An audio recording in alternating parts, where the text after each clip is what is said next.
Every contract of sale of goods,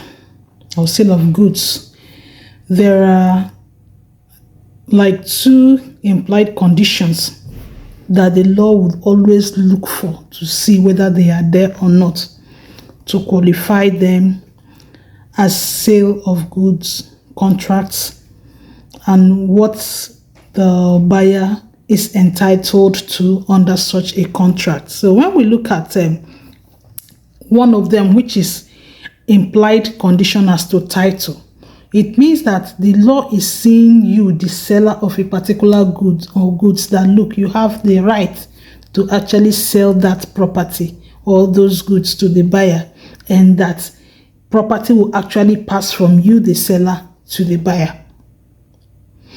That if it is also an agreement to sell, it means that the seller, the person who has those goods, will continue to have them, the right to those goods, and those goods will be free from all forms of disturbances until the time when they have agreed that property will pass from such a seller to the buyer. That is an implied condition as to title. Because you are the person selling, the law is implying that yes, so you have the right to in a contract of sale.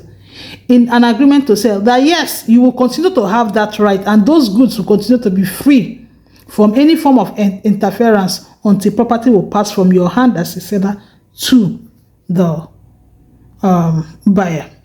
But where from the circumstances of the case or the transaction or the contract that you have formed or the agreement that you have made with the buyer, it can now be inferred that there's another third party somewhere who has title to those goods.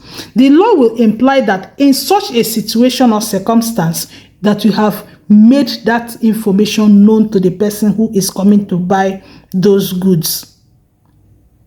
That look, there is somebody who may likely interfere with your enjoyment and possession of these goods.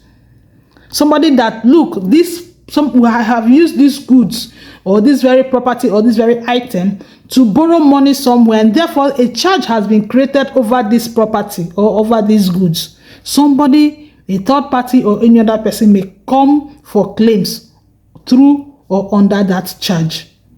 The law is also implying that look, it is expected that you have made the information known to the buyer. This is Zivial Law SS.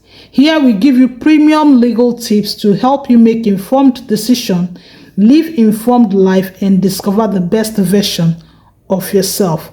We'll see you again.